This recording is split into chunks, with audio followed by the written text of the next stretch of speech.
Salam sejahtera tuan-tuan, puan-puan yang dihormati dan dikasihi sekalian. Saya tak akan merayu, minta atau melobi jadi calon. Penyandang Parlimen Ketereh Tan Sri Anwar Musa menegaskan beliau tidak akan meminta, merayu maupun melobi sekiranya nama beliau tidak dicalonkan di Parlimen berkenaan untuk PRU15. Anwar berkata beliau berpegang dengan prinsip sejak dahulu iaitu seorang calon tidak boleh minta-meminta. Kalau parti pilih, saya akan tugas dan tanggungjawab saya akan terima. Namun, saya tidak minta. Usahlah kita membuat spekulasi kerana proses masih berjalan. Kita serah kepada parti untuk menentukannya dan siapa yang akan menerima watika semalam ini, katanya pada sidang media hari ini. Kenyataan beliau mungkin mengulas mengenai sebaran di media sosial 10 nama dikaitkan dengan Perdana Menteri Datuk Seri Ismail Sabri Yaakob yang dikatakan tidak dicalonkan semula bertanding PRU15. Sebelum ini ada kabar ingin mendakwa Menteri Wilayah yang juga bekas Menteri Besar Perlis, Tan Sri Sahidan Kasim, Tan Sri Noh Omar, Datuk Seri Tajuddin Abdul Rahman, Datuk Seri Adan Baba dan Anwar sebagai antara nama yang tidak dicalonkan semula oleh UMNO dalam PRU15. Sahidan dalam kenyataan di Facebook berkata, bilik gerakan BN bagi Parlimen Arau telah ditutup sejak semalam tadi dan bendera parti turut diturunkan. Penutupan bilik gerakan berkenaan dilihat sebagai protes terhadap penolakan pencalonan Sahidan yang juga menjadi ahli parlimen di kawasan berkenaan selama 4 penggal bermula 986, 990, 2013 dan 2018. Anwar yang juga bekas Setiausaha Agung UMNO dalam kenyataan di Facebook malam tadi berkata, pemilihan calon Barisan Nasional untuk bertanding PRU15 didakwa tidak mengikut kaedah ditetapkan Perlembagaan Parti. Beliau yang juga Ketua UMNO bahagian Ketereh berkata, dakwaan yang berlegar membabitkan spekulasi calon BN biarpun parti lawan sudah mengumumkan senarai calon mereka yang dikatakan syarat dengan personality big and heavyweight. Bakal calon BN sudah didakwa menandatangani dokumen dan janji tertentu sejak 2 hari lalu, justru kabar angin mula tersebar. Walaupun Parlimen menghuraikan dengan jelas skop dan kaedah pemilihan calon, nampaknya sekali lagi ia tidak diendahkan katanya. Penyandang pengurusi Parlimen Ketereh itu mendakwa biarpun top 5 diberi kuasa berunding bagi pihak Majlis Kerja Tertinggi, senarai calon ditapis lagi oleh pihak tinggi.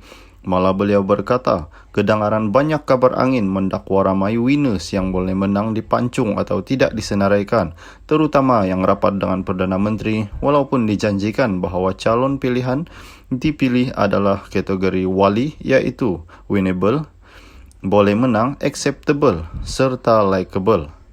Tetapi itu rumus.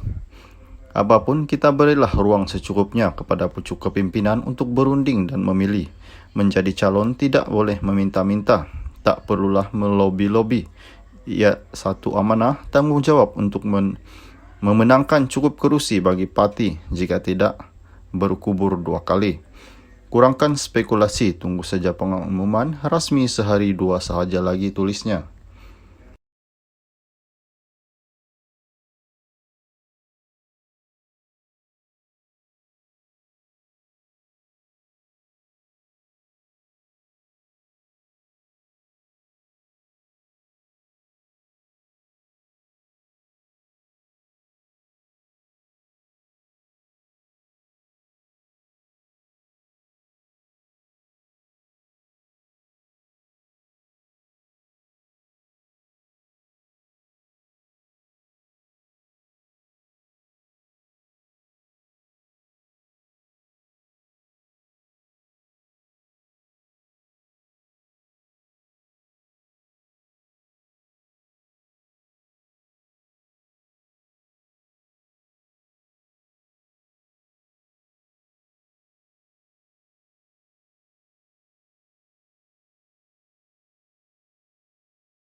Salam sejahtera, tuan-tuan, puan-puan yang dihormati dan dikasihi sekalian. Bekas pengarah SPRM, calon PH di Parlimen SIK. Berita sepenuhnya, Sungai Petani. Bekas pengarah Suruhanjaya Pencegahan Rasuah SPRM, Wilayah Persekutuan Dato' Latifah Muhammad Yatim diumumkan sebagai calon Pakatan Harapan bagi Parlimen SIK. Beliau antara 14 calon yang diumumkan pada Majlis Pengisytiharan Calon PH Kedah yang diadakan di Bandar Laguna Merbok di sini malam tadi.